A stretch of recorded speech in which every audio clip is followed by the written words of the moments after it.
at least. And or then, okay year. yeah, no, last year was the last, last of it. Yeah, definitely unfortunate, but it is what it is. Miggy is done as well. Hall of Fame career for sure. Yeah. Done. He's still a 300 plus career batting average, over 500 home runs, over 3,000 hits. Is Joey Votto also? Oh, sorry, I don't want to skip over Miguel Cabrera. I mean, any thoughts Yeah. on Miguel Cabrera, Detroit Tiger almost for life? I mean, you're looking at, him and Albert Pujols for the, you know, two of the best hitters in a generation. Mm-hmm. The trip, what, two crown award, award Mm-hmm. winner Miguel. I don't know if you saw the thing where he didn't know he was going to play first base last night, Oh, nice. I didn't know and so they're sitting there like, you're going in at first. He's like, I don't got my glove. that. When was the last time I needed So, one? so Torkelson handed him his glove, and afterwards Miguel Cabrera signed the glove, and he like put like all these inscriptions on it, like 500 home runs, 300 career batting average, two-time Triple Crown winner, stuff like that That all is over. cool. I'm like, that's worth a lot of money. Yeah. Way to go, Spencer, being ready. He's like, no, yeah, use my Yeah, glove. Man. take my glove. You can be, last game ever, he got to use my glove. Oh yeah, A little forward thinking, but his last year, the Tigers finished second in the Central. So, I mean, that's pretty good. I don't think anyone yeah. had that at the beginning of the year. No, you looked at that team and you're like, well, this is one of the worst teams in baseball, and they definitely proved some people wrong. I think you had Riley Green, Torkelson actually Came caught back. on really good towards the the second half of the season. You Carpenter. know, yeah, Carpenter, Manning pitched good last half of the season. So some of their young guys had really picked up their game. So maybe going forward, that they've still got a lot of young guys down in the minors. You've got Casey Mize will come back from the injury. You've got Jackson Jobe, another big time pitching prospect. So hey, maybe this is just the start of we're seeing maybe the Tigers getting back to some good baseball. Sad that it didn't happen in the last 4 or 5 years for Miguel Cabrera, but it is what it is, I guess. Yeah. Joey Votto. Do you think he's done? I think he should be, but do you think he's done? I think he is. Just kind of the way he went about this year. I think it's kind of he was just like, yeah, let's just have fun with it and just go out there and play. Well, he You had know, fun with it and got tossed last night or yeah, yesterday in the first innings. It was like, oh, dang. yeah. Well, was it at the beginning of this year? He was like, I've always just been someone that was just try to put the ball in play. He said, heck with it, I'm going to swing for the fences this year. He hit 202, so it showed. Yeah, definitely. Well, Yeah. last year he only hit 205, so barely went down. So his career number. So that's my thing is people used to always try to compare him with Albert Pujols, and when he came onto the scene in 2008, really when his full rookie year happened, he was really good. Great average, walked a ton. You just couldn't get the guy out at the plate very easily. But how many times in his career do you think he had 100 RBIs or more? I think it's a big number for a power hitter. If you're going to compare someone to Albert Pujols, just with the production that he had, not only scoring runs but driving runs Mm-hmm. in. I know it's an old school stat, but RBIs matter to me at that position. And here, Yeah. so how many do you think he had in his career? And he had, was it 17 years? I'll say 3. I mean, I never looked at Votto and thought he was a power hitter. I always thought he reminds me more of Freddie Freeman, I a think guy that's that has some power, but it's going to be more the doubles, getting on base, walks, this and that, not he's going to hit 40 home runs every year and being in the running for that. So, but yeah, I mean, I wouldn't think it's probably too high. 3 is correct. And it was 10, 11, and then 2017 was the last time he had 100. So I think that's a good point. He had 356 home runs with 459 doubles. I love the comp to Freddie Freeman because he's at 321 home runs and 473 doubles. And so, I mean, that's a really good number there. And Freddie Freeman, before he went to Los Angeles, he's 2 for 2 now with them in 100 RBI seasons. Before that, he had just 2 total. And part of that, I think, was the Braves were good, but this is a different version of good. With the Dodgers are just so good at scoring runs. That's one of those things that that's naturally going to happen, hopefully, with it, as good as he is, despite the fact that he's been in the league for 14 years. Yeah, I mean, yeah, you look at that Braves team that he was on. Besides the last couple of years, they really, I mean, they were good, but they weren't like anything special. And so he didn't have the Acuñas, he didn't have the Albies, the guys that get on base in front of him to drive him in, like he has Mookie and these guys that are getting on base. And so I mean, you would like to see that number up higher, but yeah, he's just not. It's not that kind of guy. Yeah, but no, that's okay. Freddie was one double away from being the first player since 1936 to have 60 doubles in the season. Yeah, he's a double machine. Gap to gap, the dude is so good. What up, Greg? Welcome back to the show, man. All right, so I've got one little thing. I'm going to see if you can guess the team. It's probably pretty easy guess once I name out some of the stuff, but we're going to just see what you think. I'm not going to name off the easier things first because then it'll automatically give it away. But so this team, they had 3 hitters with 25 plus home runs this year. They were second in the National League in team ERA. Okay. They had the 3rd highest offensive FWAR in the National League. They had the 3rd fewest errors in the National League.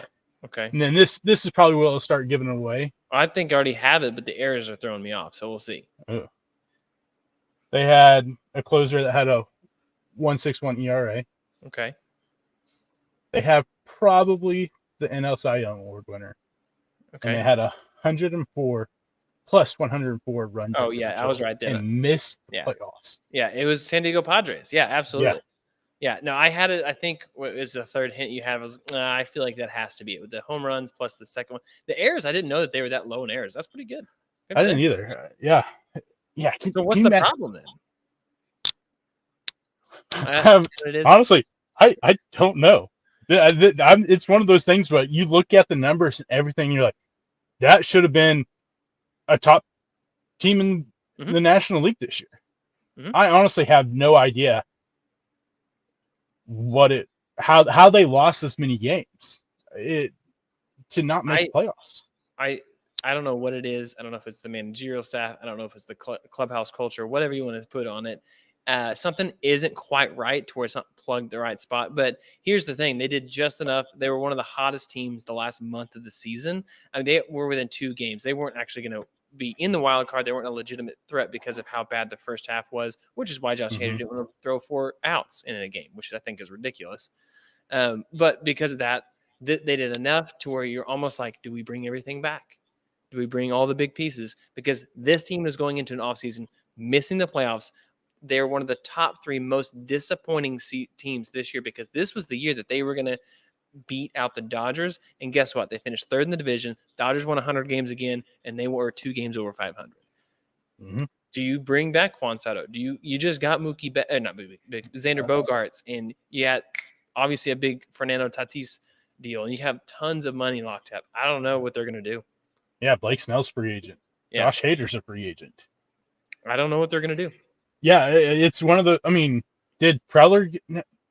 No, maybe he didn't. Did someone get fired there? Did AJ Preller get fired? I haven't heard that. Last one I heard was Melvin full support of Padres owner. So no, I don't think so. Maybe not. Yeah, Giants lost their manager. Yeah, so outside the one blip year, he's been very average. Yeah, but I like Kapler. Yeah, I think Kapler's a decent manager, but it was that year they had was one of the flukiest seasons in baseball.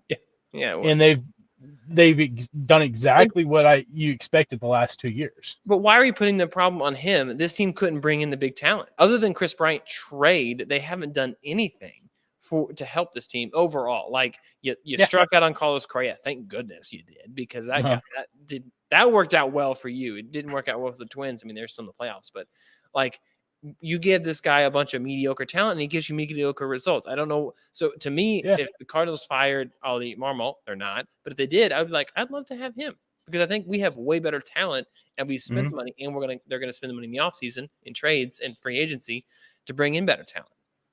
Yeah, and I think it's kind of the same thing with Phil Nevin. Also, the Angels. I mean, yeah, you had a bad year, but how much of that can be on Phil Nevin with what you handed him? You arguably handed him the biggest dumpster fire in baseball this year, and probably not even close. Even with the White Sox's, putrid as they've been, and a team that shouldn't be that bad. Look at the Angels, what you've handed this guy. And was this only his first full year manager? I think he was the interim last year for the last half of the season, or maybe last year was his first full year. But you gave him 2 years, and then you got Trout that's been out for most of that season, most of that. And you had Ohtani, and that's pretty much it on that team. And then you traded away Brandon Marsh, who's hit like crazy in Philadelphia. And you got, I don't remember exactly who you got for him, but yeah, it's just, I don't know. How is he getting fired, but yet the general manager keeps his job? Makes absolutely no sense, especially after the trade fiasco at the trade deadline. You traded for all these guys, and you cut every single one of them. No, we done. And you traded 73 and 89. How does that compare to the Cardinals' record this year? I mean, both teams are disasters. And say 2 games. 2 games. Yeah. Cardinals were 71 and 91. They were 2 games better. And you had the 2 best players in baseball, arguably. Shohei Ohtani might be 3 best players, but I don't know. It's pretty bad. There were some of the firings. I think, did the Mets? Showalter just stepped down. Yeah, that's what I thought. I don't blame him. That team is 2 years away, but they're going to bring in talent. Do you think so? This is way too early. Shohei Ohtani, Giant. I think he's a Dodger. I still think so too, but like the Giants are going to Giants something. Yeah, I think the Giants will. I think it's the Giants or the Dodgers. I know there's a lot of speculations that it could be the Mets, and I'm like, I just don't. Yeah. They basically told Scherzer and Verlander at trade deadline that they're not spending money until 2025. So why would they go out and sign Shohei if you're going to trade these guys and then say, well, we're not going to really pay spend any money? There's a reason why they got rid of these guys' contract, is that way they can get out of that luxury tax, so they're not in it once 2025 comes around and their prospects that they traded for are starting to come around and possibly being up in the majors. And then I've heard the Boston Red Sox being floated around, that him and Yoshi have a great relationship, which, yeah, but he says he's going to the East Coast for a team that is built to win. And I don't think there's really a team on that, except for maybe the Phillies, that are a team that is built to win, or the Braves, but I don't think the Braves are going to spend the money. I mean, they've got so much money tied up in these young guys. I don't think that they – So I think it's Dodgers, Giants, then the possibility of the Mariners being that one wild card team. Yeah, I think that's fair too. I mean, obviously, there's a lot of – the Mariners are huge overseas just because there's been that tie for so long. Random trivia question. How many times have the Rockies lost more than 100 games or more in their franchise? Oh, geez. Oh, man, it's a tough probably, question. Yeah. I mean, because they had some good years there with Helton and Walker and Galarraga. I'll say, I don't even know how many years they've been around. I think they started like the early mid-90s. Yeah, that's what I was thinking. I'm going to say 15. How many times you said they've lost 100 games? 15, yeah. 15 times you think they've lost. Oh, hold on. Look, Colorado Rockies. I'm going to look how many years they've been in business. I don't know. I mean, they've had some good teams. Then there's the Matt Holliday era. 1993. 93, so they've been around for 30 years. That's probably not 15 then. I'll say 10. 10 times. Okay. I still think it's relatively high, but I don't think it's that high. Jeez, it doesn't show it on here. Pretty sure it's once. What? Wow, really? This is the only time they've ever lost 100+ games. Wow. Yeah, which is impressive. I mean, the team that's, not been – I mean, they've had 2 World Series trips, but that's it. I think this is a sign of things to come. This is a team that has to do – they have no identity, and fans still want to support, but it's been brutal. But I thought it was just a random fact. Like, I thought for sure. Yeah, I would, what you think of the Rockies, you go, man, that team's not good. For a long time, yeah, there, like I said, there's some good eras there, with the Helton and the Walker and the Matt Holliday era, stuff like that. But the last 10 years, they've been really nothing. I mean, they may play off every once in a while out of the, randomness of everything. Yeah, it's kind of surprising. This is the most they've ever had. Before this, 98 was the most they had in 2012. And they've had a couple 90-loss seasons, but 103 is the only time over 100, which is nuts. Yeah, I don't know where that that franchise goes. You got a few good young guys with some other young guys, but they're like way down in the minor league system, like Benny Montgomery and stuff like that. You don't have a whole lot of hope looking at that team. I mean, Ezekiel Tovar, I think, is one of the few bright spots on that team. Like Nolan Jones, when he hits. Yeah, when he hits. Yeah, that's the big thing. When he hits. So yeah, that's a team that they're going to be searching for a little bit. But I mean, great thing for baseball is that this year the new clock and everything's brought more excitement. I mean, I think they said way better year.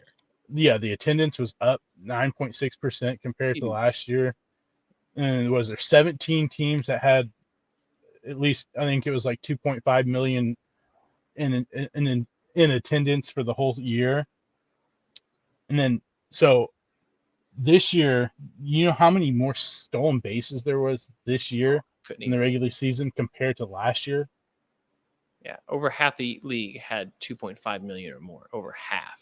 Yeah. Mets only had 77 home games, still over half. So anyway, go ahead. Sorry. There was 1,014 more stolen bases this year than there was last year. Dude, that's a ton. There was 3,501. That's the second most ever in Major League history. 1986, there was like 54-48 or something like that. Yeah. Or 35-48. But yeah, can you 35-01? I'm still dumbfounded by a 41 home run season, a 337 average, and 73 stolen bases. It's stupid. Yeah. That's a video game number. That's a created character. Dude, I just put 99 on everything. It's amazing. Yeah. Yeah. I mean, that season there is unmatched. I mean, that is an incredible thing, especially in today's baseball. Like the new rules have definitely, I think, made the game of baseball more exciting to watch. Yeah. Yeah. I mean, you had Bobby Witt. I don't know if he got to the mark or not. I know he was just a few stolen bases short. He got the last maybe. Home run. No, I think he did. I thought he hit 30-30, but he was, or 30-40, and he was one stolen base away from 30-50. Let me see. Ooh, that's saves. That's not going to. And then I think he was like 4 RBIs away from 30-50 and 100. That is pretty good. Why? This is terrible. There it is. And then, yeah, he had 49 stolen bases. I mean, he's going to be good too. Yeah, that was a season that I don't think a lot of people realize how well Bobby Witt played, especially like the first month of the Royals. Bobby Witt wasn't good. Yeah. I mean, the Royals, period, weren't good, but weren't the whole year. Yeah. But yeah, I think that's a sneaky season that a lot of people don't realize that Bobby Witt just absolutely lit it up this year. Yeah. Well, here's this. This is what's crazy. 28 doubles. We already said the 30 home runs and the 49 stolen bases. 11 triples. When's the last time you saw a double-digit triple? This dude has speed. He's going to be a menace. They need to lock him up. They need to lock that kid up. You know, at one point, Shohei Ohtani was leading the major leagues in triples. Really? I think I remember that, but wasn't that like, I don't remember how far ago. Yeah, I'm pretty sure. I want to say it was like close to June before, you really started having some issues. Yeah. If I'm remembering correctly, but yeah. Yeah, it's still a ton for the games he played. Yeah, so it's been a good year. I've enjoyed. I mean, maybe not so much if you're a Cardinals fan, but if you're just a baseball fan, thanks to, I mean, the Dodgers, I think this was a year that even me, I thought 100 wins probably wasn't possible with the way the makeup of the team was, closer to the 92, 93 wins was more likely. And third straight year of 100 wins, it's kind of I think they're still somewhat limping into it, even though they played good. It's just the pitching staff that worries me a lot. Yeah, that's understandable. Well, let's talk about. So here's the good news: they get a bye, right? They get a bye. So does Atlanta. Baltimore gets the bye, and then who's the other team? Astros. God, the fact that they won the division is annoying.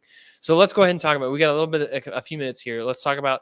We got this week. We're going to have matchups done. So the series will be over by the time we have the next podcast. So let's go ahead and do some predictions. This is best of 3, and all 3 games are at the home team site. Again, I love this rule come playoff time, especially if we can expand it. You don't need to go back and forth. Listen, win your games, you'll get home field, and I think that's a huge part. So let's start with Tampa Bay and the Rangers. These are 2 teams that you probably in the middle of May and June did not expect them to be playing this week. So just huge long grind to the season. Texas stumbling a little bit here. Tampa Bay is 2 games back of a 100+ win Baltimore team. Who you got in this series? I've got the Rays, even though the Rangers, the Rays have home field, don't they? I think it's just because, Scherzer not going to pitch. Evaldi's hurt, or is hurt, but he's not. John Gray's hurt. The pitching there is not healthy. Okay. And yeah, the offense is good, but we've seen what's happened over the last few weeks. They've stumbled. You just lost 3 or 4. You're lucky you only lost 3 or 4. If you would have lost 4 or 4, you would have been out of the playoffs against the Mariners. So it's one of those things that I just usually when you look at things, this team is stumbling into the playoffs. I think it's probably a good chance that you go 2-out with the way you've played lately. Maybe you squeak out a win somewheres, but I don't know. I just think the Rays, they've been there. The Rangers haven't. I'm going to take the Rays too. I think it might go 3 just because the Rays, might do something squirrely. Yeah. Eflin's pitching the second game, but we're only going to let him go 2 innings. Something weird like that can probably happen. And the Rangers have an offense that can explode. And so I think they can get 1 game, but same thing. Pitching is what wins it come playoff time. So I got the Rays probably in 3 on this one. How do you feel about Twins and Blue Jays? Probably the least watched series. No, I take that back. The Brewers Diamondbacks going to be the least watched series. Yeah. I got the Jays. I just the Twins postseason, it just doesn't work out. It doesn't work out. Yeah, that's true. I do. I like I don't know who's pitching game 2 for the Blue Jays, and that's a big part of it for me. Sonny Gray had a really good year. He didn't go super deep into the games, but he had a really solid year instead of Pablo Lopez. So I do like their 1-2 punch, but the offense just isn't quite what you've seen probably from the Blue Jays from top to bottom. So, but they are home, so you're still going Blue Jays. Yeah. All right, so I'm gonna do it just for Colin. I'm gonna say Blue Jays as well. Yeah, I think the MLB fan bases would rather see the Blue Jays win anyway. It's a better market. Yeah. The Twins lost 16 straight playoff games or something wild. Blue Jays in 2. The other one that no one's going to watch is Diamondbacks at Brewers. Brewers get home field, 92 win team versus 84. Diamondbacks caught wind a little bit late. Big news for the Brewers is they're going to have Corbin Burns and Peralta, I believe, but not. Why is my name going blank right now? Well, you know what I'm talking about? Yeah, Brandon Woodruff. Brandon Woodruff. Thank you so much. I know they always have. I always want to say they're both beats, but they're not. So he's not pitching. So if there's a game 3, it's a little bit different of a story. Had they had all 3, I think this would have been an easy Brewers. But what say you? Yeah, I think the Woodruff thing makes it a little more tricky because Corbin Burns has pitched good this year, but I think Woodruff's been the most consistent of those 3 pitchers. Mm-hmm. And so you take Woodruff out of this, it hurts you a lot. I still think they pull out the win. I think it maybe go 3 in this series, and then they sneak, out game 3 and advance. But yeah, this is a team I think a lot of people are like, you don't want to face them because of the pitching. Burns, Woodruff, Peralta. That's tough 3 pitchers, especially in a game. A 7-game series. It makes it tough, and now you take Woodruff out of the equation. I think it hurts that team a lot. But yeah, I think they sneak out in 3 games in this, first round. I would agree too, because Merrill Kelly and Zach Gallen both had to pitch in the last 2 days of the season to try and just get in the playoffs. They both went into the 7th inning, if not through the 7th inning. I think it's just going to be hard for them to overcome. And this Diamondbacks team is exciting. This because they're young. There's a lot of talent. This Brewers team is the Brewers, and nobody really watches them. So unfortunately, I think they will win. And I hate the Brewers. All right, Phillies, last year's NL champs versus the Marlins. Who you got? This is the Phillies. If the Phillies lose this one, this is the Phillies are the team I would be worried about. The way they've played over the last month and a half is a team that's played good. You got the pitching seems like it's coming around. If I'm the Braves, I'm begging. I'm hoping so much that the Marlins are somehow pull this one out because we helped you out. We beat the Cubs, towards the end of the season to knock them out of the playoffs. You win your way in. Yeah, if I'm the Braves, I don't want to face the Phillies in the playoffs. Phillies have shown last year that they can get hot in the playoffs and make a big run, made it to the World Series last year. So I think Phillies win this one easy. Yeah, had Sandy Alcantara been pitching still at this point in the year, which the fact that they made the playoffs despite him not being in it, I think is a huge win for the Marlins overall. I'd love to see the Marlins win just for the upset. Phillies win. Yeah, Phillies in 2. I think it's just too much to overcome. So there you go. That's it. So any other thoughts before we head into the college football season? Nope. All right. Well, let's get ready to hit record. And we're going to hit the ground running. So anybody in the chat, go ahead and you can put in your thoughts, questions, things from this college football weekend before we hit NFL in the second half. And we'll get rolling. All right. Here we go. 3, 2, 1, go. Welcome back, everyone, to the W Sports Podcast live. As I'm speaking words out loud out of my mouth, they're coming out of my mouth, and they're also on YouTube live right now. So if you didn't already know, you should head over to YouTube because you can be a part of the W Sports Podcast family over here live, putting your thoughts, your feelings, your teams, whatever it is. I don't know, fantasy questions. We could do that too. But we're so glad to be back. Tubby, welcome back to the show. It's been too long. It's been too long. We had 3 podcasts in 2 days, it felt like, and now we had 1 in 2 months. So sad day. Yeah. I mean, we had a little bit of a gap in between there, but that's all right. Yeah, traveled. I did a lot of traveling, and so I'm glad to be home, back into a little bit more of a routine. So watched a lot of football though on Saturday. So it's pretty great. Yeah. I didn't watch as much of the Texas and Kansas game. As soon as I saw that Daniels was out, I was like, well, I know how good Bean is, and it's not very good. Yeah. We'll get to that part. We have some stuff to talk about, especially, it is Texas Hate Week. It is Texas Hate Week. Yes, that is right. College game day. I was not surprised because it is OU Texas, but there was another good game this weekend that they ended up still picking the Red River Rivalry to be there for college game day. So that'll be exciting. Let's go ahead and we got to start here. Everyone's talking about Coach Prime all the time. People are absolutely dogging the guy because they were I saw screenshots where people were like, see, how are you going to do this now? And they're getting smoked. They're losing. And here we are at the end of that game, 48-41. And with better clock management, I think there was a better shot they actually could have had and coulda, shoulda, woulda, all that stuff. It was still a 48-41 game. And that team had a vastly different effort in the second half. You wish they would have had it at the beginning of the game, but they didn't. So people need to get off Coach Prime's back.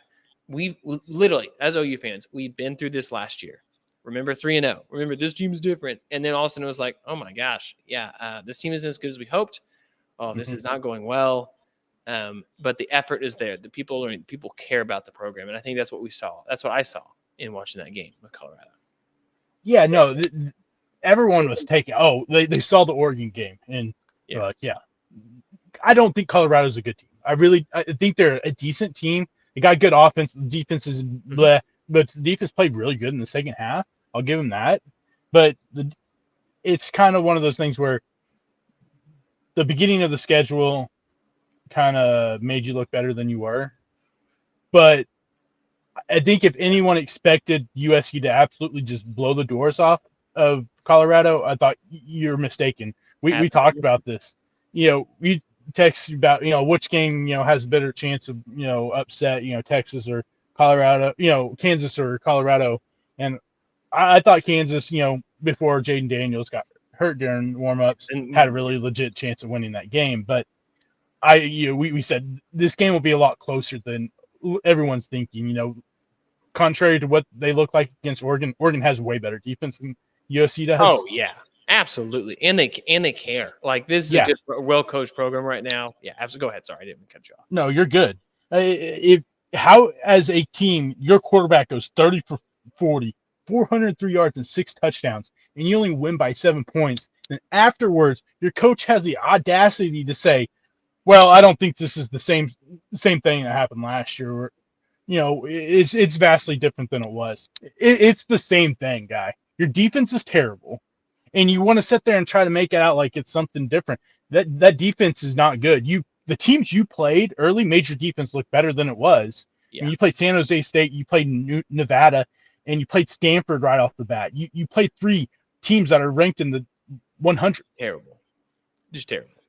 And so then you go and play Arizona State, who has one of the worst offenses in college football, and you barely win that game. And then you turn around and your quarterback puts up historic numbers, and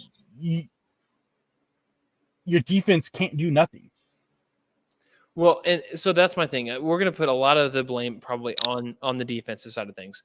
But as an OU fan, here's what we've seen from Lincoln Riley all the time is I explode out the gates, and then it's like I don't know what to do. I don't know either keep your foot on the gas or run the ball well. Like they just don't do either well. The interception with Caleb Williams, I'll cut him some slack. Like it was a bad throw. Yeah. Bad throw. But that was just like adding an extra layer. It was like an unfocused layer that it just felt like this is always what we see from Lincoln Riley. This is a top 10 team, not a top 5 team typically. And this is a defense that tries to play with speed, tries to create turnovers, doesn't necessarily always put themselves in position to get turnovers. Last year, I felt like a lot of that was a lot of good luck. And that is what football is. Sometimes it's a lot of good luck. And this year, I don't know. I look at the schedule and I hope USC just gets, bullied down the stretch and whatever. But in all reality, USC has Caleb Williams, and Caleb Williams is good enough to get you maybe 1 or 2 losses this year. And the way, and we'll talk more about this, but the way the college football season is going so far, I think maybe a 2-loss team could get into it because there's really one team that has actually dominated this year, and they ain't played nobody yet, so I don't know what you can say about it. But only one team has actually gone out, showed up, and said, we're better than you, and we're going to prove it on the scoreboard. Every other team seems to have struggled, gotten out of rhythm, no matter what people are doing. And I know that the first place votes for across these things are getting tighter. They're still wrong. They're still wrong. And I get it. Georgia's number 1 until Georgia's not number 1. Yeah. Georgia's not number 1 right now. What are we doing? Yeah. No, I agree. I think you said it pretty good. USC, Lincoln Riley, or just Lincoln Riley teams, they're undisciplined and unmotivated is really what they are most of the time. They make the dumb mistakes, especially, you got these big leagues. Oh, we can kind of just do what we want. And almost like they just like little kids just running around on the field just to have fun type thing. Yeah. It's, if you expect anything more than that, and now you got your coach defending a defensive coordinator who has, been absolutely terrible. You're like, oh, the defense is fine. It's all right. Come on, guy. You got to be more realistic. The fans are fed up with it already. And once the fans start getting upset, I mean, OU fans try to warn you guys. You didn't want to listen. You thought we were just butthurt OU fans, which part of it was, yes, we were butthurt OU fans. But we were telling the truth. We weren't lying. Upset, but we were right about being upset. Yeah, we weren't lying. It was the truth, and now you're seeing this, and you got a guy that's just defending someone that shouldn't be defended and probably shouldn't have a job right now. And it's going to be that way. I don't either. You put up that type of performance week in, week out, you're going to get the same thing every week, and you're okay with that as a head coach, then you probably shouldn't be a head coach at a Power 5 school. Yeah. Well, I think there was some notice to, hey, this is what happened. They did finally drop in the rankings, but because they've been struggling a little bit. So regardless of all this stuff, when you got Caleb Williams, you got Caleb Williams. Yeah. If Malachi Nelson is anywhere close to this and better than Spencer Rattler, then there's a good chance they'll keep going. Big Ten may be different though. Yeah, I mean, from what I've seen, this is just what I've seen in high school, and players get a lot better in high school. After going into college, so I don't think he's as special as any of what we've seen. I mean, Caleb Williams is a different guy. There's not going to be a Caleb Williams just floating around out there. Is he on par with Spencer Rattler? I think he's probably closer to Spencer Rattler than what we've seen, a Baker, Kyler, Jalen Hurts type guy. Well, if we don't, neither of us are betting guys, but if you're a betting guy and you had the spread right now is 21.5 against Arizona this week, you're gonna take Arizona to cover the spread, right? We talked about this at the beginning of the year. Lincoln Riley's record against the spread is brutal. Yeah. So and then Arizona just was within 7 of Washington. I mean, it was at home, but still, that was a closer game than I expected. So let's go ahead. Unless you have any thoughts, real quick, we can move on to the other match that I briefly alluded to with Georgia. Nope, we're good. Okay, so Georgia, the whole time, I'm like, they're going to win this game. I'm not worried about it because Auburn is not that good, and they are that one-dimensional. And once they're down by a touchdown, forgot that Brock Bowers is on the field, apparently, whenever they were playing in the fourth quarter, and this dude who's the best tight end in the country, and they're like, oh, shoot, we should probably – no, we're not going to cover him. He's fine. They go on and win. I know they're not going to come back. So, but this is another instance where Georgia just seems to be not quite the playmakers that they've had in the past, or they're getting way too slow to the gate. That's all I'm saying. Yeah, no, this is a team that is not anywhere close to being as good as the last two teams. I think this team it's a good team. And not getting, I mean, those two teams that they had, the back-to-back national championships were two incredible teams. But this team just seems different. The run defense doesn't look as good as it has been the last few years. It's still not horrible. I think they're still ranked somewhere around the 30s in run defense. And Auburn is known for, I think total yards this year, they're ranked like third or fourth or something like that. Or they're top 5 maybe. So that's, understandable. My biggest worry for this team is that we thought maybe they had found their running back, but I don't know if they have, or maybe they just can't run the ball as well as they can. This is a team that is predicated on running the football and taking so much pressure off the quarterback. I'm not saying that Beck hasn't played good, but Beck just hasn't played spectacular, to make the team look better and go, okay, well, we don't have a run game. At least we can lean on the quarterback. Yeah. I think he's playing more like 2 years ago, Stetson Bennett. Yeah, he is. He really is. And I think this is a team you look at and you go, yeah, they're good, but are they good enough to win, to get that 3-peat? I don't know if they are. When they got a big game against Kentucky this week, which I think most of us would say, oh, they should win that game.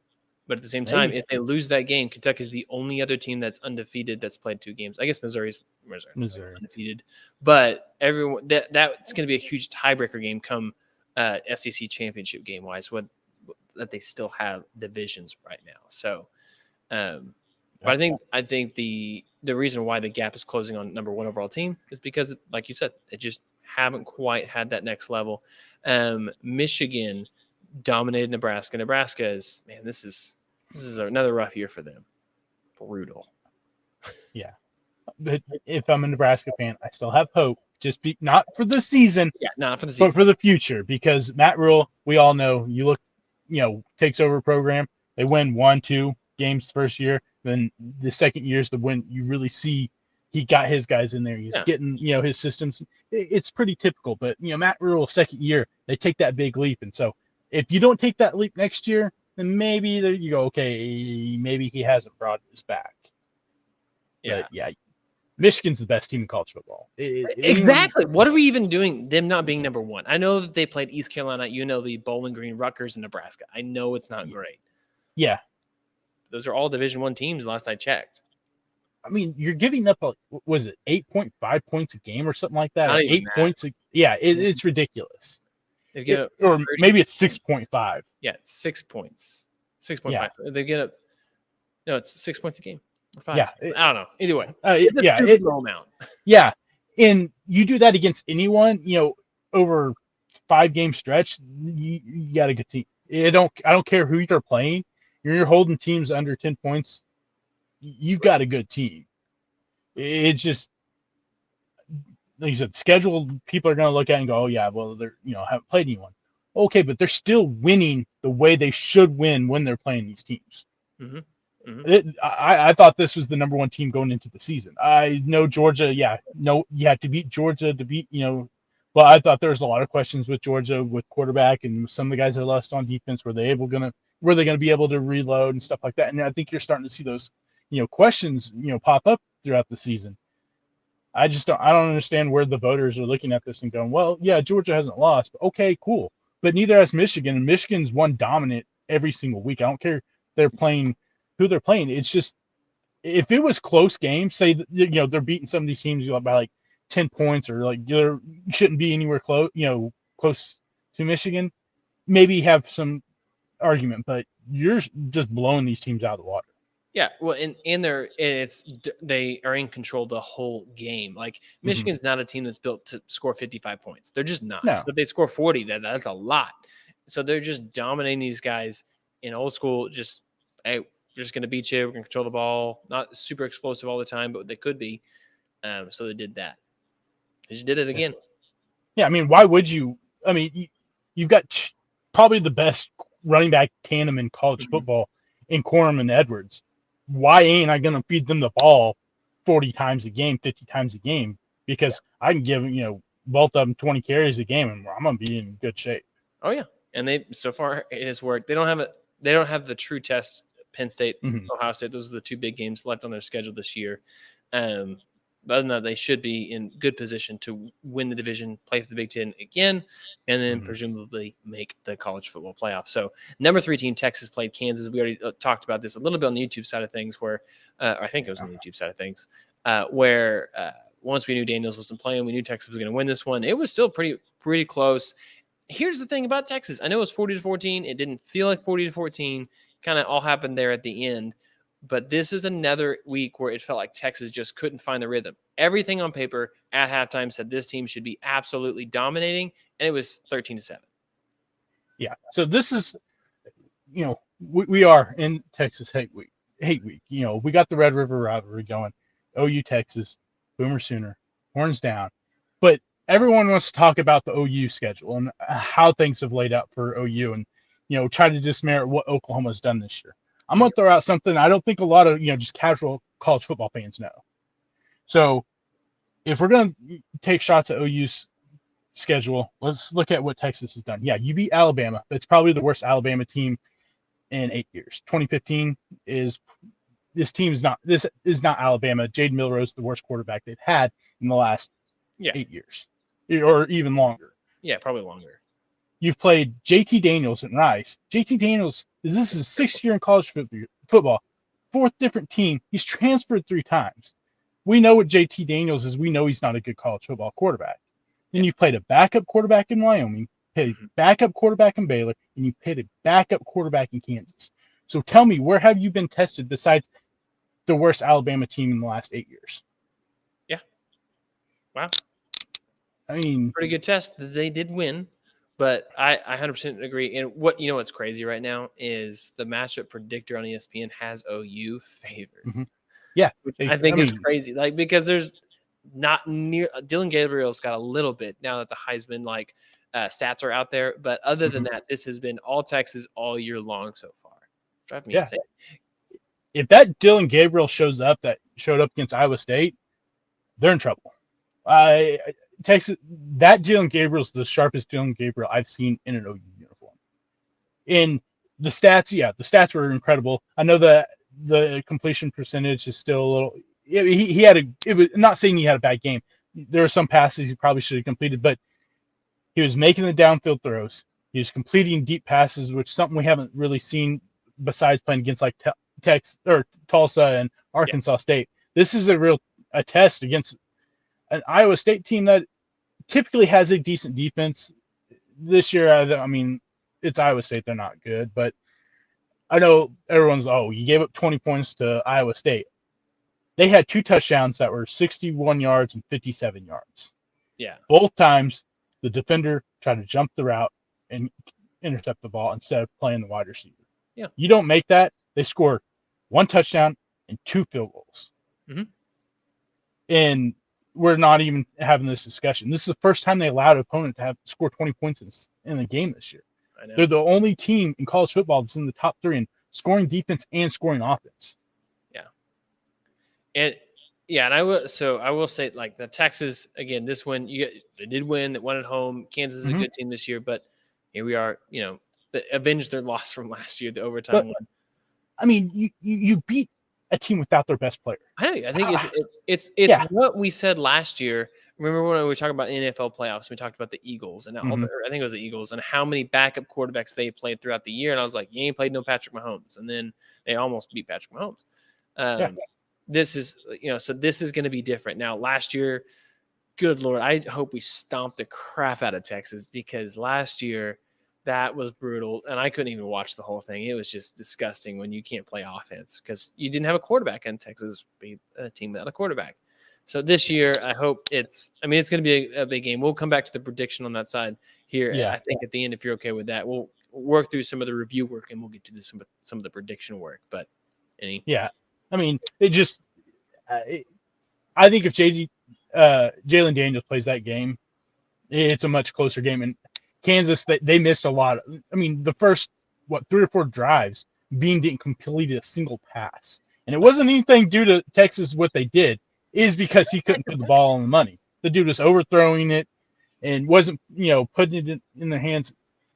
You put Jalen Daniels on that field, and it's probably a different story. And Texas may end up winning that game. Who knows? But I think the game is a much closer game, and it's more of a nail biter at the end of this, the game than what we saw.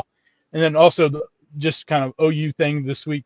The first half was not the best half for Oklahoma, but the second half they came back, and I mean, besides the final drive when it was basically just garbage yards for Iowa State, and Matt Campbell decided he needed to call every single timeout in the final 30 seconds. So annoying. They gave it 54 yards and 0 points in the second half. Yeah, and here I want to pull back a little bit further from that. Even Iowa State at one point, this game was 20-21, right? Mm-hmm. And it was like, oh shoot, this is another classic Iowa State game. From then on, outscored hardly any offense. This isn't just a half where they did that, like really shut them down. This is 2.5 quarters plus where they shut this team down. So I would, and outside of the busted big plays, and I was yelling at the TV, like, what are you doing? Like, but I get it, you try to go for the ball or whatever. But this right here, if Texas has a half where they don't score any points, or 2.5 quarters where they can't move the ball, can a Texas team that has proven to be out of sync and out of rhythm often, same thing as OU for the record, they've done that different times this year, can they survive that or put up enough outside of that? They have the big plays, sure, but they're going to have big plays because OU's proven right now that they'll force turnovers, not because of straight up luck, but because of they're in the right position to make the play.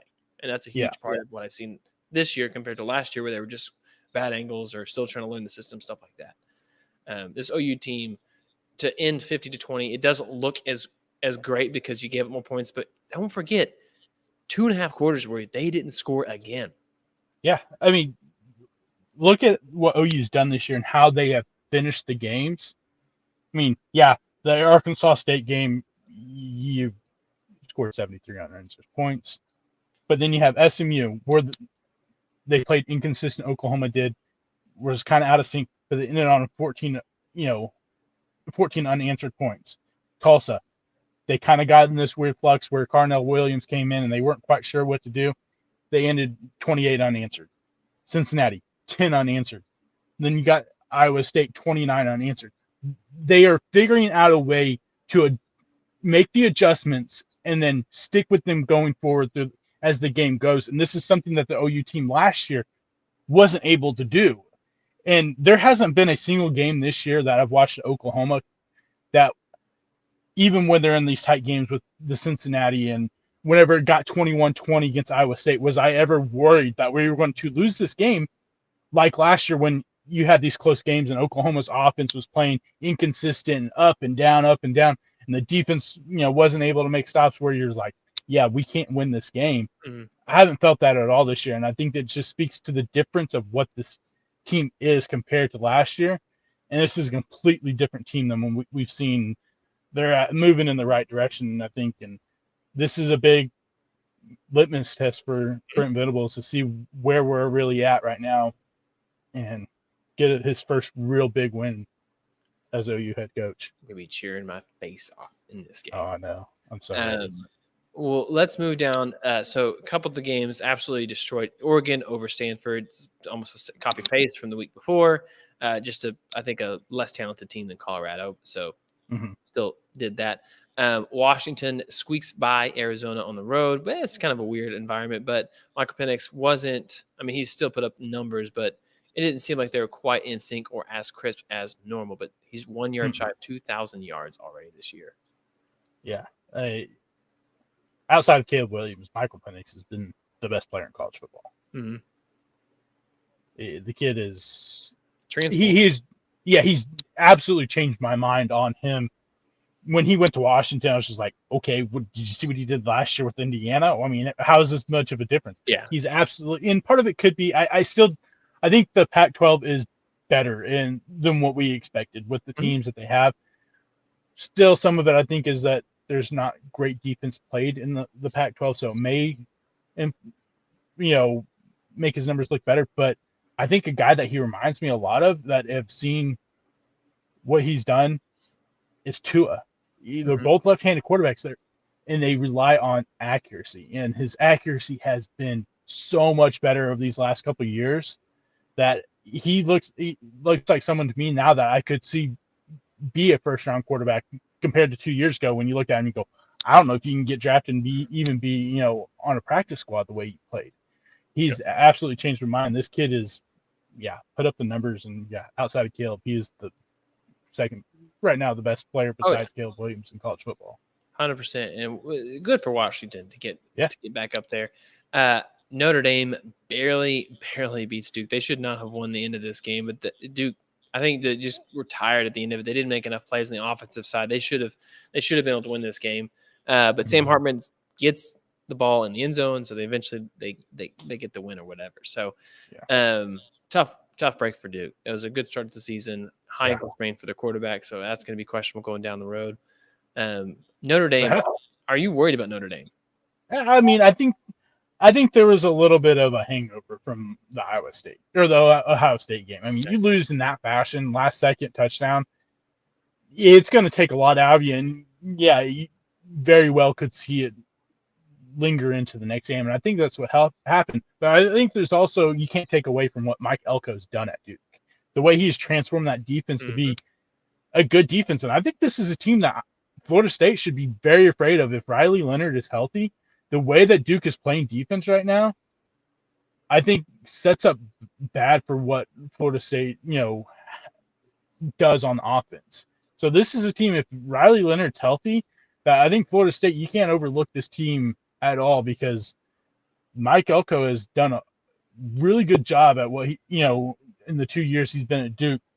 So I don't think you take away from that, but I think that there was some of a hangover. I mean, lose a heartbreaker like you did to Ohio State. It's gonna hang over a little bit. I think that's what happened because Hartman wasn't sharp. I mean, really, they weren't sharp all game. Audric Estime, bailed them out at the end with the 30-yard touchdown and 30 seconds left in the game. So I mean, they're lucky that they did squeak out with the win. Yeah, well, their next 2 weeks don't get any easier for Notre Dame. They got Louisville on the road. Louisville's now ranked number 25, followed by USC at home, and then they finally get Pitt. Then we get Clemson on the road, Wake Forest, and Stanford. So still a tough road going for Sam Hartman, but I think they have a good quarterback for it. But they're going to have to figure things out this week on the road. The other game I was going to pull up real quick, Spencer Rattler looked like classic Spencer Rattler. I don't know if you noticed. In the losses, he looks like garbage. I mean, this is what Spencer Rattler looked like for 8 games last year, and in the last 4 games, everyone was like, "Oh, there he is! He's found it!" And everyone expected that to happen at the beginning of this year. And he had a good game against North Carolina, and then it just kind of immediately just went downhill, and we just seen the normal Spencer Rattler. And then he has the audacity to get, they get the doors blown off him, and he goes, "Oh well, this was their Super Bowl. They woke up and this is their Super Bowl." It's tough whenever this is their Super Bowl every year. And I'm like, dumb. They've been more relevant than you have, and they haven't been really relevant Yeah. Except for the last couple of years. So I don't know what you're talking about, but yeah, you look like typical Spencer Rattler that you are, and I think we should all come to know this is who he really is. The 4 games last year, yeah, that kid has all the talent in the world, but I think his ego is just too big that he thinks he can make every single play and tries to push too much throughout the games and ends up with 5 interceptions or 4 interceptions, bunch of turnovers, overthrows. He doesn't know when to call it and just live to play the next down. Yeah. Which is too bad for South Carolina. I think a lot of people were expecting big things from them this year, much like Texas Tech. They're the SEC's version of Texas Tech, in my opinion. Good bounce back game, though, for Tennessee. Ole Miss beats LSU. Man, LSU is really disappointing this year. Just not putting these wins, just not getting it done. I don't think either team put a defense on the field that game. Oh, yeah, no. What was it? 104 points, and I think it was over 1,300 yards total. Well, 21 in the fourth quarter. What are we doing if they're getting 21 points? You're not stopped. And that was the second quarter they had 21 points. Yeah, no, that defense from LSU has been highly disappointing. Highly disappointing. You got 2 absolute studs on that team in Mason Smith and name just absolutely just left my mind. And I talked about him at the beginning of the year. But yeah, linebacker kid who's absolute stud, and they're misusing him. They've done it all season. Yeah, it's just I don't know.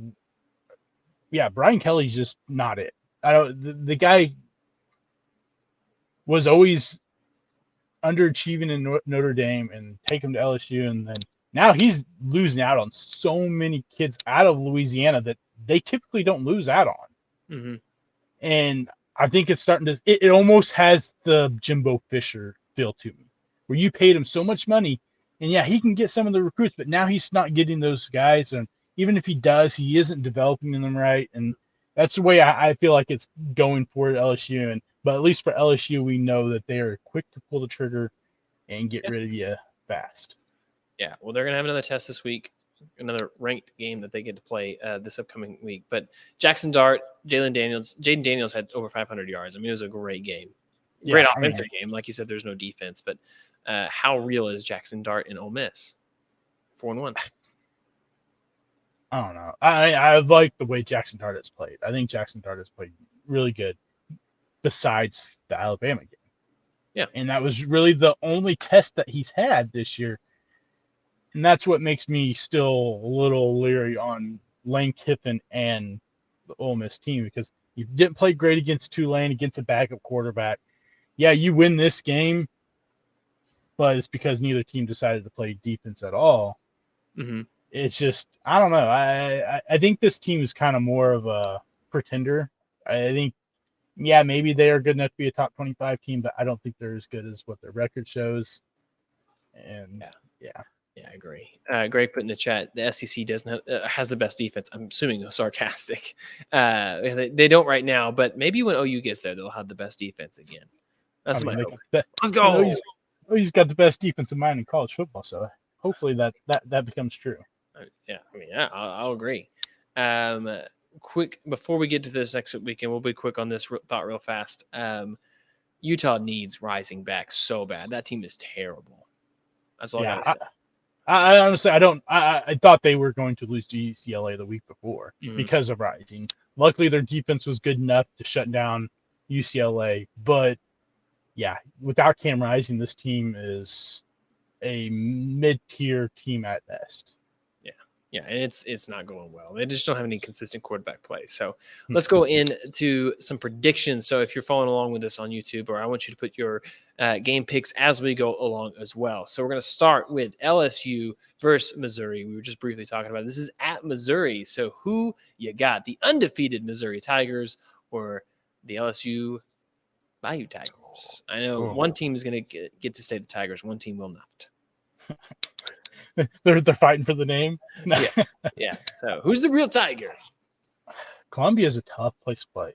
It is. And I think Missouri is excited about college football right now. Yeah, Cook has played great football. Mm-hmm. I'm still going to take LSU. I still don't. I haven't. yeah, they've played Kansas State. I don't think Kansas State's the Kansas State from last year. Yeah. I don't know if they've really played a team that can put up points the way that LSU can, and I think they're going to see that. I think it'll be a good, close game. And I said Columbia is a tough place to play. Ask Georgia. They struggled last year, and through 3 quarters, we thought there's a good chance that Georgia was going to lose that game. But I still got to ride with my boy. Jaden Daniels is still a good quarterback, even if the rest of his team stinks. Well, that's what we got in the chat as well. I'm gonna just pick Missouri just because I live in Missouri. So let's go Tigers. That's what I'm gonna say. Go Tigers. Tigers win.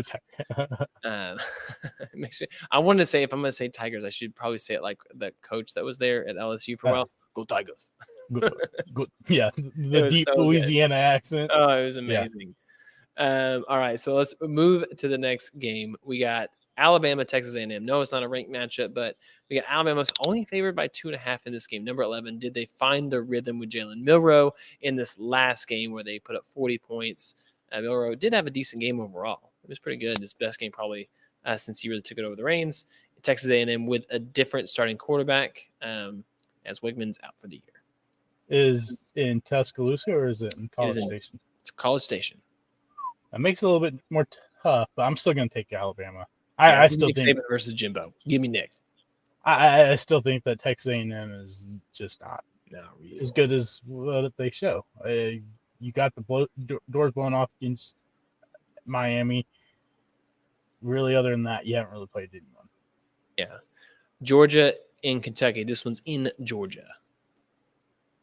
I think Georgia still wins this game. As much as I would like to see Mark Stoops get a win against Georgia and be like, hey, we're in first place in the East. I don't know if it can happen. But Ray Davis, if he can do what he did against Florida, maybe they have a shot. Devin Leary is a better quarterback than they've had. I think he's better than Will Levis. So maybe that helps, but it's still Georgia. I just don't – even as I think mediocre as Georgia's played this year, there's still the fear that it's Georgia. Yeah, and I forgot to put this in the chat or mention this. A&M was the pick in the chat, so there you go on that one before. So here, the next one I wanted to ask real quick. This isn't like a who you got because this is clearly going to be Michigan. Who do you have? Who do you have more points for it? 10 or less for Minnesota against Michigan at home. Does Minnesota get 10 points? No. Yeah, see, I think that's an easy no too. Yeah, I mean, we saw what they did against Nebraska's defense. I know, yeah, and they barely even got those points. Yeah, I'm mean, saying Nebraska has a decent defense. They don't have a Michigan-style defense. I think this is another 40-7, 40-6 win for Michigan. Yeah, I 100% agree. So here's the other game. USC at home versus Arizona. They're favored by 21.5. We've already established that we're not going to pick the cover the spread. So does Arizona get the upset? No. Yeah, I don't think so either. It's really too bad. I'd love it, but I don't think it's happening yet. Yeah, no, I think it's going to be closer than what everyone thinks because they'll storm out to a 28-7 lead or something like that. And then Lincoln Riley do his typical, okay, well, we got the win already, so we'll just take the foot off the pedal. And then Arizona will come storming back and get close, and then Caleb Williams will make some miraculous play at the end of the game, win the game, and then that'll be it.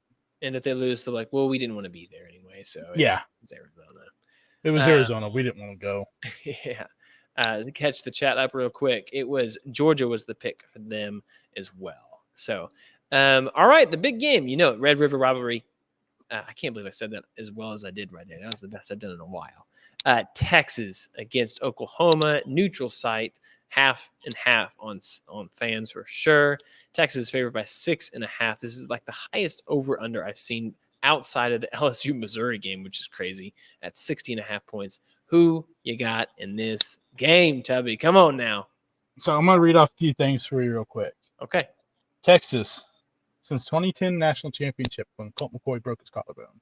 Yep. This is what Texas has done in the Big 12 since then. They have 0 conference championships. 0. They're 4-10 against Oklahoma. Okay. They're 11-15 against Baylor, A&M, and TCU. Wow. They've had 4 different Baylor, A&M, and TCU. That's all Texas teams, everybody. Just in case you're wondering. They've had 4 different head coaches, and they've had 5 losing seasons. Oklahoma wins this game, and they make a statement. They change everyone's mind. Let's go. Boomer Sooner, horns down, All going to day. get the win. Brent Venables is going to put his name out there. And I think this happens. Something happens recruiting-wise where OU gets some big flip. There's some rumors out there about a 5-star wide receiver that we thought was coming to Oklahoma, ended up going to Clemson, Bryant Westco. Doesn't seem he's like he's too happy with what's going on in Clemson. I think OU wins this game, builds more momentum on recruiting trail, and I hope it's 56-0. We got 56-0. That'd be incredible. We got in the chat saying Oklahoma as well. And here's the thing. I'm definitely saying Oklahoma wins this one. I think it's going to be crazy. It's going to be a high stress game for me as a fan just watching at my house. But I do think OU should win this game. I believe in Brent Venables. I've been drinking the Kool-Aid. The Kool-Aid tastes great. And it definitely says horns down on the packaging. So I do love that about it. And I think this is a team. Who's the better quarterback? And right now, I think most people in the nation might put it as a toss-up, but I think it's slightly Dylan Gabriel, especially when it comes to rhythm. So. But the biggest X factors for me are OU stopping the run with Texas. If they can do that, I think that puts them in a position to win. For OU on offense, if they can run the ball, that's what it comes down to. If they can run the ball effectively, they should win this game. That's what it is. Win the war in the trenches. You got this game. That's my X factor. What's your X factor? My X factor is a player. It's Danny Stutzman. He's arguably played this year the best linebacker in college football. What he's done has been the jump from last year to this year. Yeah, you look at the numbers last year, and they were good. And the fact that he wasn't an all Big 12 player last year is kind of criminal with numbers put up last year. He's putting up those numbers again this year, but you can just see the instincts are much better than they were. And if he's able to fill the gaps like he has been able to and slow down the run game to be a big part of the reason why they slow down that run game, I think this defense is a legit defense. I think Brent Venables' fingerprints is all over this. You can tell even the coaches, or the football analysts, they're like, we can see that Brent Venables has really got his fingers on this defense. He's more into what he was last year, and this defense has showed it. I think that's going to be the biggest X factors. This defense can show up and show that Quinn Ewers is really not that good of a quarterback. This should be a win for Oklahoma. I mean, Quinn Ewers has played one good game. That's it. Yeah, Greg put this in the chat. Tawee Walker's looked way better than Marcus Majors. I think so too. Looks a little more explosive. I feel like Marcus Majors is a thumper, but he's got to learn how to get through contact or break contact out. Like he just hasn't done that well. He hasn't been as explosive. So Tawee Walker needs to be the running back right now. As much as I think the talent wise you have with Majors and Sawchuk and Barnes. Tawee Walker right now is the best running back for Oklahoma, and he's proven. And the fact that he's lost touches over the last couple of weeks kind of dumbfounding to me, because even when he comes into the game, he's more explosive than Majors. Majors at the beginning of his career, and then the game gets Florida, the kid ran with kind of like Isaiah Pacheco does, just downhill. Yeah, I'm gonna punch you in the mouth. And now it's more this kind of tiptoe. I don't know if it's the injuries have caught up to him over the years, and he's just kind of not as explosive as he was. Yeah, Tawee Walker needs to be the running back. I think he gives Oklahoma the best chance of getting that run game going. Yeah. Oh. Any final thoughts on college football before we move over to the NFL? Nope, just Boomer Sooner. Boomer Sooner. Let's go. Okay. So we're going to hit the ground running on this one. And I say that, and we're not going to spend too much time on this. I'm so thankful that Patrick Mahomes slid. I am playing against my brother in my fantasy league that I've been in for 11 years, reigning champ. Humble brag right there. Or not, just full brag. And Patrick Mahomes slid. And so I'm down by like a point, and I have Kenneth Walker tonight. He's got so really, man. And Kenneth Walker just had like a 6-yard run. So I'm almost there. So huge win there. I don't want to spend a whole lot of time on the Chiefs. Zach Wilson looked better than I expected. This is why the NFL frustrates me so much is some of this stuff happens and you're like 23-20. I mean, in reality, it's 30-20. Chiefs won.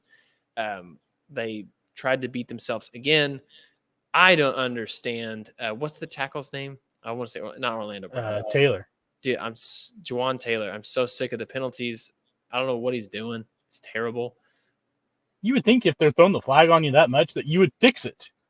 He hasn't fixed it yet. How hard is it to just move up half a step? I don't know. But even that holding penalties, he's just making some mistakes. I will say the safety they gave up shouldn't have been a safety. That face mask was started in the field of play. That's 2 more points. Not a big deal. That was a momentum shift there. Gross 17-2 score on the scoreboard. No one had that on their bingo card. Was it a hold? It was a face mask.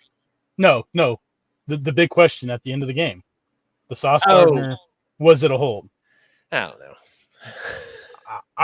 I don't see how people think it wasn't.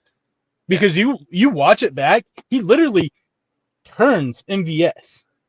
He turns him. And like he doesn't grab the jersey or anything, but he has his hand on his back and he pulls him. Yeah. The fact that these people are like all up in arms about it, like, oh, that was such a terrible call.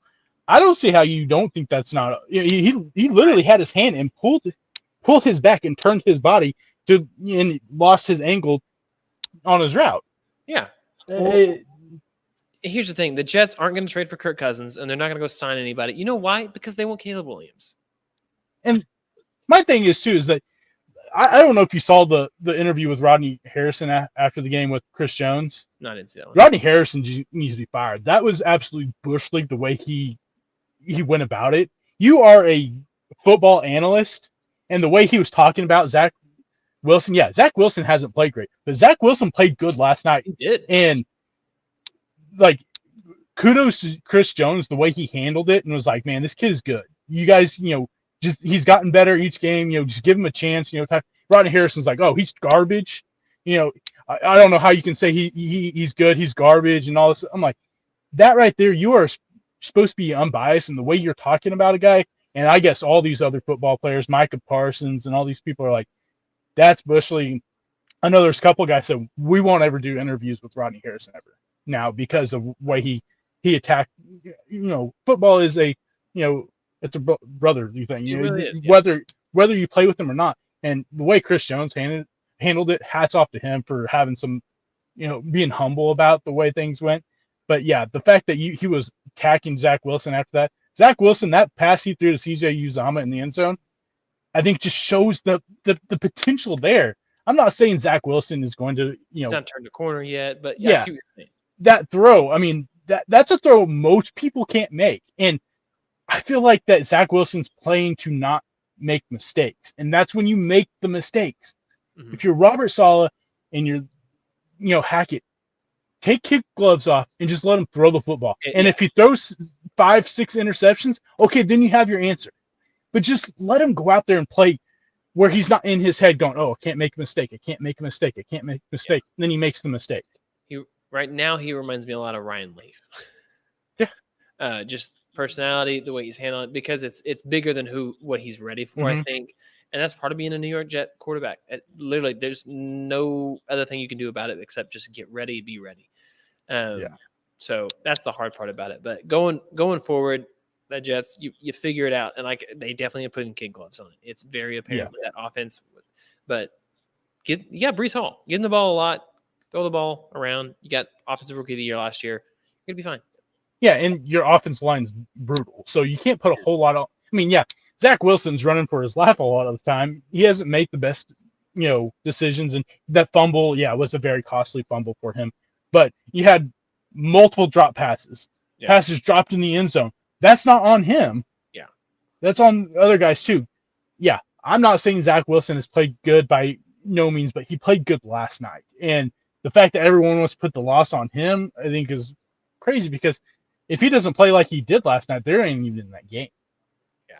Well, one of my favorite celebrities that was in the stands in that game, Greg put it in the chat about Taylor Swift probably should stay home for a little bit. Kelsey thing, that thing is still exploding. Kelsey's got so much extra fame from this. It's nuts. And all the Swiftie jerseys, the Chiefs ones, I think that's funny. Jesus. But I love the Jake from State Farm in the stands. Yeah. I don't know why that was so funny to me. He was in 2 games this weekend. Yeah. Yeah. But the commercial, Mahomes and Maato, dude, that got me. I was like, yeah, Maato, yeah. I don't know. It's so dumb. Yeah, the Taylor Swift thing has kind of gotten a little out of hand. That's it. NFL has changed their like cover photo on Twitter to Taylor Swift. Of course they did. Up in the press box and stuff. I'm like, what does that have to do with football? It's Taylor Swift. Come on now. Yeah, that's ridiculous. Yeah. It's just funny. It's part of yeah. it is. All right, so that was the late night game. The first game of the week was the Lions versus the Packers. And the Packers, unfortunately, Jordan Love's first primetime game, the Lions handed it to him a little bit. It definitely looked like they had control of that game and are the team to beat in that division. Yeah, no, the Lions did what they should have done. I mean, as a Packers fan, I wish it would have been a different outcome. I mean, you ran for 211 yards on the defense. You had 46% pressure rate on Jordan Love. That offensive line for Green Bay is, you lose Bakhitari, you lose Elton Jenkins, and now Runyon's hurt, and Zach Tom's hurt. You've got 4 of your 5 starters that are banged up right now. It's going to be a long year, I think, for Jordan Love. If I like what they did in the second half, where they were trying to get the ball out of his hands quicker, you not allow the press. Aiden Hutchinson and just tee off on him. But the play calling at the beginning of the game kind of was just stupid. How do you go the first 2 drives and not give the ball to Aaron Jones or even run the ball once? Yeah. And you saw, like, especially the first drive. I can understand maybe the first drive you just want to go out there and try to make a big play right off the bat and kind of get momentum on your side. Well, you saw that Aiden Hutchinson and they were just keying off on Jordan Love in that first series. Why not try to go to the run second series? No, they didn't do that. They just tried to throw the ball. LaFleur kind of dropped the ball there on the play calling. And then the defense, I don't know what that. The run defense is absolutely terrible. You're ranked, I think, 3rd worst run defense in NFL right now. It's Matt LaFleur made a statement about it. He said he's been the biggest backer of Joe Barry, and he kind of pretty much threw it down and said, you do the same thing each week and it doesn't work. What makes you think it's going to get better? Stop. That's insanity. Yeah, and so it sounds like maybe the leash for Joe Barry is real short. So maybe if he has another bad game, Joe Barry ends up getting out. Maybe someone else is able to fix something, because pass rate wise, they're one of the best pass rush teams in NFL. Especially passing wise, they've done a really good job. It's the run that they haven't been able to slow down. So maybe it is time for Joe Barry to take a seat on the couch. Yeah, I don't think anybody had David Montgomery for 30 carries and 3 touchdowns. That was running all over the place. Yeah. But Lions take command in the division. You also had the Vikings finally squeaked out a win. Good for them. We're that getting was nervous. So ugly. Yeah, well, a win's a win, right? I mean, I guess. Road win. Yeah. No, that was an ugly game. Yeah. Kirk Cousins, one of his worst games. Jordan Addison, 0 points. I think the only person who caught more than 2 passes was Justin Jefferson. Makes sense. Madison didn't find the end zone himself. It was just a weird game. Yeah, they're on pace for 47 turnovers this year. That's a lot of turnovers. You're not going to win a lot of games that way. Yeah, I think a lot of people gave credit to this offense thinking that it was going to be a lot more what it was.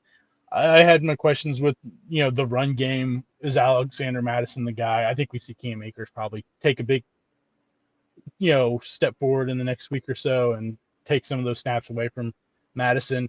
Addison has played good, but they're using KJ Osborne more than Addison, which doesn't make sense to me. I know.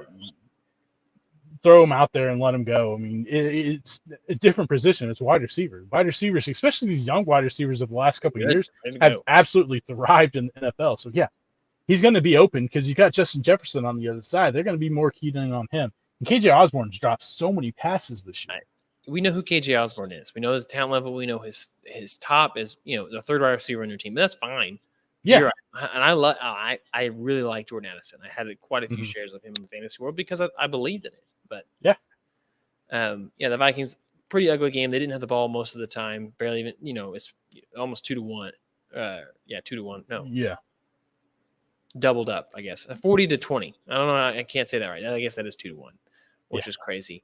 The other game, classic London game. Jaguars win at home in London. Get back to 2-2. I think this is a needed win for them. Bijan Robinson still looks really, really good. It looks like they're finally starting to just lean mostly on him, with Desmond Ridder really just being Desmond Ridder overall. This was a classic, I think, Jaguars London game. I don't know if I'm the only person that's thought this so far, but for me, from what I expected this year, I feel like Trevor Lawrence has been very underwhelming with the way he's played this year. I expected him to really assert himself as one of the top 5-6 quarterbacks in the NFL, and I haven't quite seen that from him. He had one really good game week 1, and then he had a bad game against the Chiefs. They had a okay game, but you still lost to the Texans. And then, you win this game, but it still wasn't a great game. I haven't seen anything from Trevor Lawrence that I expected so far this year. I have expected a lot more from him.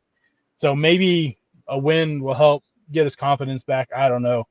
But I just feel like it's a little unfair that, I'm guessing they're going to stay in London. I don't understand why you would fly back to Jacksonville. Yeah. How is that fair for the Bills to get this and considered a home game too? Yeah, it's not. It's the weirdest thing for the Jaguars back to back. I don't know that I've ever seen it. I don't think it's happened before. But then for one of them to not be considered a home game, I get it because you can't have the Jaguars losing 2 home games, to London. It just doesn't, But you have advantage though. At least you're getting to already be there, and the jet lag isn't there at all. Yeah, man, what does that say if you're a Jacksonville Jaguar fan? They ain't gonna stay here. Why am I even a fan? Yeah, I don't know. It's just kind of find it odd, and I feel like the kind of a raw deal for the Bills to get that as one of your home games, and for a team that's been there for 2 weeks. Yeah. So I do like this. We're talking about the Bills a little bit here coming up this next week. Did you know that the record for teams who put up 60 or more points in the last 30-something years, 40 years, whatever it is, what it is the next week, 1-6. And so here we are again. Dolphins give up a massive amount of 40. I don't know what it is. This was also, it's a good Bills team overall, and you're not going to win every game. But, this one was one that the Bills just came out on fire, and the defense for Dolphins looked like pretty close to the defense of the Broncos. Yeah, this is what I think they played the Chargers. The Dolphins, they played Chargers, a good offense.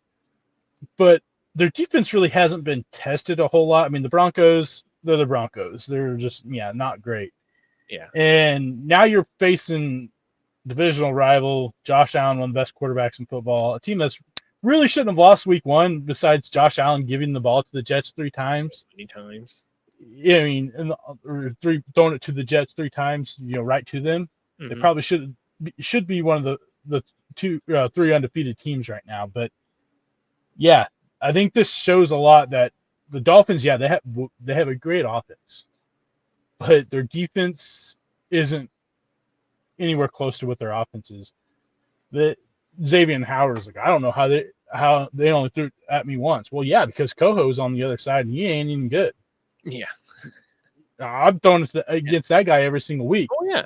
That's more on Vic Fangio for not having you follow Stephon Diggs all over the field. Yeah. And Diggs had a really good game. It wasn't a monster game, But overall, the game itself was a monster game for them to just dominate. Do you feel like they've found the rhythm in the run game? I think they did. I think that we saw something different, especially the last couple of weeks, that they are trusting James Cook more, especially in the red zone. This is the first week that he had, I think it was at least 70% of the snaps on the goal line, the last few weeks they've been, going with Latavius Murray and Damian Harris. Well, now they've trusted him, and I think that they found their guy that they have been looking for the last couple of years to take that pressure off of Josh Allen, where he's not having to be the main running threat on this team. And it showed a lot. Josh Allen he had more touchdowns than he had incompletions this week. He had 4 incompletions, 5 total touchdowns. I think it shows that the offense is more versatile than it has been because they have a legit running threat. And on top of that, when they do go throw it, he is a great receiver out of the backfield also. Yeah. Oh, I think that makes them a much better team, more complete if they have that. So he's putting up good numbers. He didn't have a good average at all. I think he had less than 30 yards, but he did find the end zone. He had a massive reception. And then it's just one of those things that it can help them be a more complete team. So definitely a big win there. Broncos bounce back from that massive loss, and they win. They beat the Chicago Bears. I texted our friend Joseph because I felt bad for him, but Evers, here's the text is. I don't know if you saw this or if you have seen this. Let me pull it up. It was an image and someone posted it. Chicago Bears coaches after firing Lovie Smith when he went 10-6 with the Super Bowl and 3 playoff appearances. Mark Trestman, 13-19. John Fox, 14-34. Matt Nagy, 34-31. All right, yeah. And then Matt Eberflus, 3-18. I mean, Justin Fields played good. I know. He had the fumble, and he had the interception.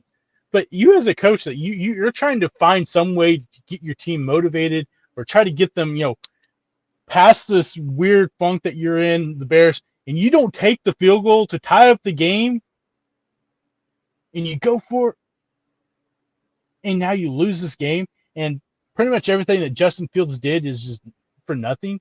Yeah. And Herbert looked good.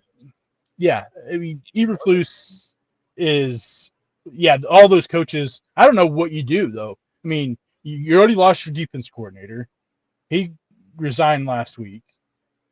You need to fire Getsy. Getsy hasn't called plays. I mean, this week was a lot better. They changed some things up play calling wise, so maybe you keep Getsy, but Eberflus looks nothing. I don't know what you do, honestly, coaching wise. This is the Wish version of a coach. Like, I did not order this. What is this? Right. Yeah, this is not a large. This is more like a small. Yeah, for a child, a puppy. Yeah. Here's the thing: if you have anybody that's playing against the Broncos defense on fantasy football, start them. That's what we've learned from this game. Broncos aren't going to go win this year. There you go. Who would you rather be right now, a Chicago Bears fan or a Cincinnati Bengals fan? You just paid $250,000 on a guy who has the 4 games is averaging under 5 yards per attempt. That's historically bad. I mean, I'll still take the Joe Burrow because I know what he's done before. 3 points, 24 points, 19 points, 3 points. This team right now, I don't know if it. I think a lot of it's gonna has to be because of the injury. I think that's where it has to be. If not, then he just waited until he got paid and said, "I'm out and I'm gone." Yeah, I checked out because I'm dumbfounded at what we're seeing. I mean, just the only logical answer is the fact that he is hurt, and it's probably worse than we know. Mm-hmm. And he's trying to play through something. But, I mean, your team averaging 11.5 points per game. When you have Joe Burrow, Joe Mixon, Jamar Chase, T. Higgins, Tyler Boyd, you have a team. Uh-huh. And you're not getting sacked as much. Yeah. Maybe he needs to get sacked. Maybe he needs to get hit more. Maybe he plays better that way. I don't know. But 2 times per game, which is lower. Way better. Yeah, way better than normal. And I don't understand. It really, I am lost. I'm dumbfounded. I think what they're averaging like 220 yards a game of offense. It's bad. It is so bad right now. I don't know. I think it has to be the injury. And if that's the case, I think you have to take him out. You have to let him get healthy. And I'm one of those guys that says play through the injury. Clearly, he can't play through this if this is it. And you know what? It sucks to have a lost season, but it sucks more to have a loss this year, aggravated injury that tears something else worse because he's overcompensating or doing something or already hurt, and then he's out for part of next year. And then you're lost 2 years. And I hate that because I'm not a guy that says just get healthy. You're going to have to play through pain sometimes. But if this is the result, this is historically bad. And the big thing is that you look at a lot of these guys. Look at Aaron Rodgers. What injury did he have in the preseason? Mm-hmm. He had a calf injury. Mm-hmm. What happened? He tore his Achilles. A lot of these guys that have had these calf injuries, they're straining so much on it that eventually the Achilles goes. So why would you risk this? Yeah, I know Burrow didn't play during the preseason. You probably should have let him sit a couple of the first, 2 games of the season, because now you're into it and you're 1-3. Luckily for them, they got a bye week coming up in the next couple weeks. That's why I think you're absolutely right. I would sit him now. Mm-hmm. I sit him now, and I let your backup. You had hardly played football, but at least you brought in AJ McCarron, who knows the city and stuff, and has been a decent backup before in his career. So maybe he's good enough that I don't know who you play in the next couple of weeks, but at least sit him until after the bye week, and then maybe he's able to get healthy enough for the push towards the end of the season. Hopefully, you're not too far out, and you still have a shot at a playoff spot. Because, that's the only logical answer, is that the calf injury is way worse than they let on. It has to be. I hope that's the reason, because your other thought is way worse. Yeah, and they did just pay him a ton of money. So, another team that has a terrible quarterback play right now, the Pittsburgh Steelers, 2-2 somehow. Kenny Pickett has looked rough. Najee Harris, he had a good game for once. I didn't start in fantasy because they haven't been able to run the ball at all. But Cj Stroud comes back, and he's been doing well. So is this the peak of Cj Stroud rookie year, or is this a sign of things to come for a Ohio State quarterback that has not been a program that's had good NFL quarterbacks? I thought CJ Stroud was the best quarterback in this draft. You did, yeah, that is true. You did say that. I think what we have seen from CJ Stroud is a lot of good. And I think that this is something that we see going forward, where we're going to see CJ Stroud be a good quarterback in the NFL. I like what I've seen, because this is a team that we looked at, and this is the thing that blows my mind the most, is the fact that CJ Stroud was even able to walk off the field after this game, because they're starting left tackles out, they're starting left guards out, they're starting centers out, they're starting right guards out, and they're starting right tackles out. Their whole entire starting offensive line and their backup guard was all out this week. And the fact that TJ Watt didn't just tee off on him, I know, it's crazy. 0 sacks in this game. It's DeMeco Ryans. I'm telling you, he was the best hire this offseason. That's why the Cardinals. If I was the Cardinals, this was the guy I would have been pushing for the hardest. But he ended up, I think, in the perfect spot because he played at Houston. Mm-hmm. But I think we're seeing a future star quarterback in the making, and the most passes this year in the NFL without an interception, most ever to start a career. And we're seeing Nico Collins, look like Nico Collins that, I think a lot of people expected. Tank Dell's played incredible. Mm-hmm. Damian Pierce, even the run game, he has played better than I think we all expected, even with all the injuries on the offensive line. CJ Stroud, I think, is a lot better than a lot of people were giving him credit for, because they're like, oh, he's Ohio State quarterback. Yeah. And the crazy thing is, he's 3 wins away from tying Justin Fields for the most wins by an Ohio State starting quarterback in the NFL. That's funny. That is funny. Well, here's the recipe for the Texans. If you're a Texans fan and you're excited about CJ Stroud, here's the game plan. In the 2 games where they've lost, 11 sacks. In the 2 games they've won, 0 sacks. The dude also has 0 turnovers in all those games. So keep the guy upright, and looks like you could have some success. And that's, what, the Texans deserve that. With the way they set up their draft, they deserve that. Yeah, I mean, this draft that they had right now is looking incredible. CJ Stroud's tearing it up. Mm-hmm. Will Anderson has been a menace off the edge. Tank Dell has been incredible. I know, yeah. Let's go. I mean, you can go if you want to go back and look. Tank Dell. You got the receipts. Let's go. I've got the receipts for Tank Dell. I said it. Tank Dell was my favorite player in this draft, and he's already showing right now that he is what I thought he was. I like it. Well, I'd also like to point out, this is going back an extra draft, but Sky Moore is what I thought. He can't get separation, so he's not a good receiver. He's terrible. Speaking of people who deserve something good, Baker Mayfield 3-0 in another game, a division road win where they dominated a game in which Alvin Kamara had 13 catches for 30 yards. He had more catches than he had rush attempts, and he had 11 rush attempts. Yeah, and he was on my bench. Oh, he wasn't on mine. I started because I had Eckler in my league. Yeah.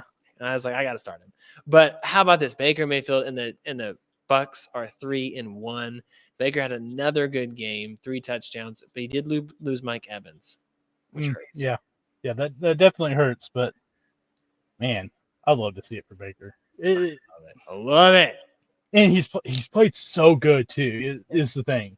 I mean, 800 yards passing, 7 touchdowns. He's only turned the ball over twice. 70 completion percentage so far this year. He's making the plays, and then I feel like I think what he said, this is the second time in my career I've had a guy that just truly let me play and beat me. And I think it's showing. So hopefully it keeps up and we see Baker do something and, reestablishing himself in the NFL, because as OU fans, Baker was the guy. Oklahoma royalty. So I love to see it 3-1. He's beat 2 teams that I think when you look at the schedule and you're like, oh, they probably shouldn't have beat the Vikings, and you probably shouldn't have beat the Saints. Looking at it on paper at the beginning of the season, they did. You're 3-1 now, and you're sitting in the driver's seat for this division. Go Baker. Yeah, I love it. So Mac Jones was he taken out of that game? I mean, the Cowboys defense somehow just continues to be relentless when teams just try to throw the ball on them. And Mac Jones did not work out well for that. Yeah. Even with Stephon Diggs out, they couldn't throw the ball on him. I don't know. Stephon Diggs. Yeah, that's what I meant. Me, the other guy, his brother. Yeah, Trayvon. Yeah. Sorry. Yeah, I meant Trayvon. No, yeah, I don't know. I thought I had higher hopes for Mac with Bill O'Brien, and I don't know, honestly. I think part of it is the offensive line's not good, and they're not able to run the ball like a typical Bill Belichick team that we would think. Mm-hmm. Bill says he didn't take him out because of performance. He took him out because they're getting blown out, and they put Zappy in. I don't know if I believe that a whole lot. It's not good. Mac Jones has regressed each year since he got in, and so I don't know if that's more tape on him. So there's better. The gap it's shrinking on what he can do. That's what I'm worried about. And so I think we've seen maybe the best of Mac Jones.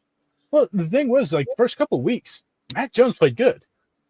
And then last week, it was just, against the Cowboys, it was just Mac Jones of last year. I mean, he took the Eagles to the brink. He almost beat the Dolphins. Mm-hmm. They've played a tough schedule. Yeah. But I don't know. Mac Jones just isn't what I expected him to be with Bill O'Brien. I expected more. And yeah, I think part of it is if they can't get the run game going, and it's because that offensive line is just not good. And so they're not able to capitalize on what they do. But yeah, I don't know. I don't think Bailey Zappe's the answer, though. And he is basically a carbon copy of Mac Jones. Yeah. No, I'm right there with you. But maybe they'll have a different one that they'll draft this next year, Well, they're setting like it. 1-3. Not good. Yeah. Well, that is a quarter of the way through the season, which is crazy. So any big stock up teams, this is probably what we'll end out on. Stock up and a team that stock is way down. What do you feel? We just talked about him. Baker Mayfield. Tampa Bay Buccaneers. Mm-hmm. Yeah. And winnable division too. I think that's a key part of what you're saying. Yep, exactly. This is a team. What's a division where we're like, it's kind of a toss-up. We expected the Saints, getting Derek Carr. We thought Derek Carr is the best quarterback in this conference, and we hoped that we would see a Baker Mayfield that had that fire, that chip. And right now, it's looking like it. The team's played better. The defense has played good. That they're only giving up 17 points a game. compared to what I thought the defense would look like. I think right now they're the team up, team down, player down. I think there's only one answer, and it's the Bengals. It's just Joe Burrow. Everything about this team. I mean, he's completing 58% of his passes. Yeah. 2 touchdowns, 2 interceptions. There's not a whole lot to say. I mean, you had less yards this week than you did week 1 when it was you had an excuse because it was just a torrential downpour. Mm-hmm. I don't know. I'm lost. Kind of one of those moments where you're just like, I don't understand. It's kind of like the Padres. Like this doesn't make sense. On paper. Everything says you shouldn't be here. Yeah, but you're down here. So that's my 2 cents on it for so far this season. My biggest stock down is because of what they did last year in the expectation with Danny Dimes. Now, Danny Dimes from Danny Dollars is now Danny Nichols. Is what I'm going to start saying. Not good. Even today, already has a turnover. Plenty of time to turn around, but I think we know who he is, and that's where we're at. I would also say the Bears, massive stock down. Like, what are we doing?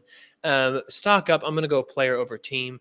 And I would say Jordan Love overall, stock up. I think people are excited. They've seen it. Same thing with Cj Stroud. We already talked about him a little bit, but Jordan Love has done way more than I think what people anticipated because he wasn't a rookie. He was not a second-year guy. He's a guy that sat, just like Aaron Rodgers did, for some time and has learned the system. And then outside of the loss this last game, he's done a very good job this year to start off. And I know they're, 2-2 right now. 2-2. Yeah. But that's a solid place to be, and if they can get a wild card with him, I think it's a solid first season. Yeah, and I think the thing for him is that they haven't lost because of him. Yep. And they have won because of him. Yep. Is a big thing. I mean, the interception in the red zone, that was on him. Romeo Doubs cut the route off and for some reason cut it into you can try to go to the corner of the end zone. Yeah, I mean, I had high hopes for Jordan Love. I know a lot of people didn't. But, I think, he's proven a lot of people wrong. Yeah. Well, you're a student of the game. You understand talent. So this is probably why you knew it. This is why everybody, you just got to listen. So first off, thank you all for listening today. Thank you for being a part of the podcast in the chat and just helping make this thing so much fun. So if you didn't already, please make sure you're subscribing to the show wherever you're listening to the podcast, whether it's Spotify or Apple Podcasts or whatever Google has. I don't know. Also sub to us on our social media or the YouTube page so you can be a part of this podcast every single Monday at 6:30. We're rolling live, so we want you to be a part of it. But over a quarter of the way through the NFL season, will be this next week. Bedlam's this upcoming Saturday, so we hope you're ready for a great weekend of sports. Baseball, playoff baseball's here. If you're a hockey fan, hockey starts like next week, and then the week after that, it's basketball. It's a great time to be a sports fan. We're so glad you guys are with us. Yep. Boomer Sooner. Boomer Sooner. Till then, see y'all next week. See ya.